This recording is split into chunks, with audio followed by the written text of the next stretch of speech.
On July 1st, 2017 midnight, India saw what was described as a tryst with economic destiny.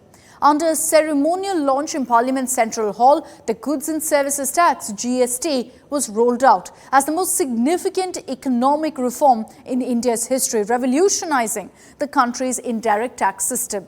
Often referred to as one nation, one tax, the GST has been both transformative but also challenging. GST new India की एक tax व्यवस्था है। GST digital Bharat की tax व्यवस्था है। GST सिर्फ ease of doing business नहीं है, GST way of doing business की भी एक दिशा दे रहा है। जीएसटी सिर्फ एक टैक्स रिफॉर्म नहीं है, लेकिन वो आर्थिक रिफॉर्म का भी एक अहम कदम है। जीएसटी आर्थिक रिफॉर्म से भी आगे एक सामाजिक रिफॉर्म का भी एक नया तबका जो एक ईमानदारी के उत्सव की दिशा में ले जाने वाला ये बन रहा है। Let's begin with the pre-GST era, before the introduction of GST. India's tax structure was complex, it was multi-layered. There were various direct and indirect taxes that varied also from state to state. Direct taxes were levied on individuals and businesses based on income or wealth. Indirect taxes applied to goods and services consumed by end users. So taxes like VAT, excise duty, service tax, central sales tax, they were levied at different stages of production and distribution. So it led to essentially a cascading effect on the consumer. Also, the lack of uniformity in tax rates across states resulted in market fragmentation, hindering the ease of doing business and stifling economic growth. GST sought to remove the artificial state boundaries, facilitating therefore free flow of goods and establishing an actual single national market. Now, the formation of the new indirect tax regime, GST, started way back in 2000, when the then Prime Minister Atal Bihari Vajpayee set up a committee headed by the then Finance Minister of West Bengal, Asim Dasgupta, to design a GST model.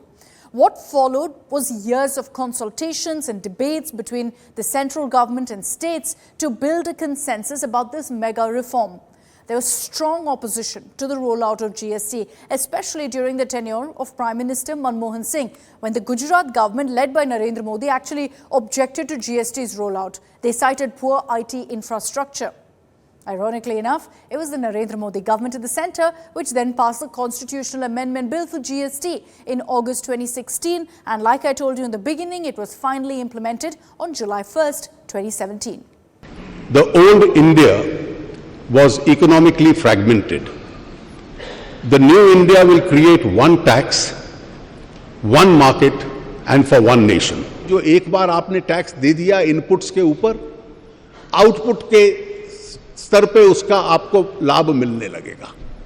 महंगाई के ऊपर भी लगाम लगेगी, tax avoidance कठिन होगा, rate पहले की तुलना में कम होंगे,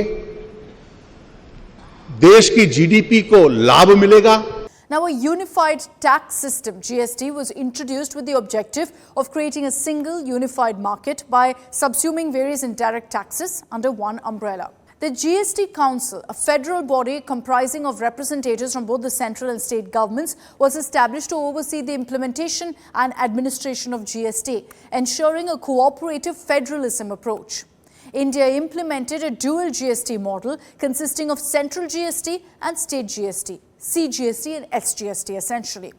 While this framework enabled the centre as well as the states to have fiscal autonomy, it also created a somewhat complex tax architecture. Rather than one rate, the GST Council introduced a multi-rate structure with tax slabs of 5%, 12%, 18% and 28%, besides zero-rated and exempted goods. As of 2025, more than 1,370 goods and services are categorized under these slabs.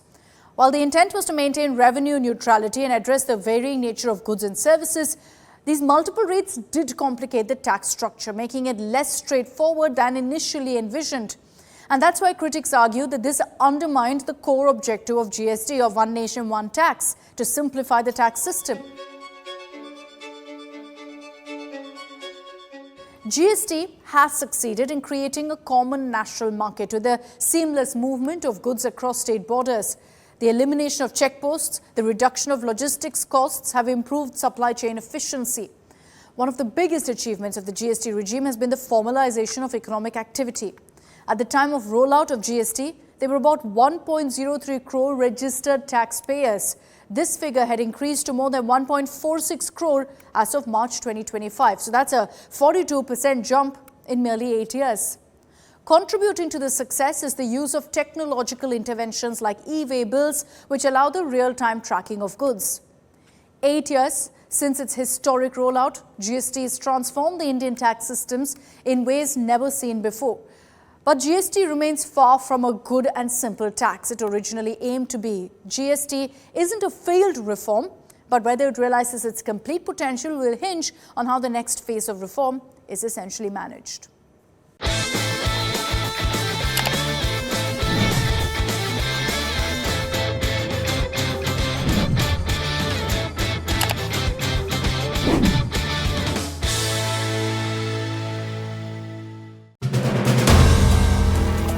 If you like the video, do like, comment, share and subscribe.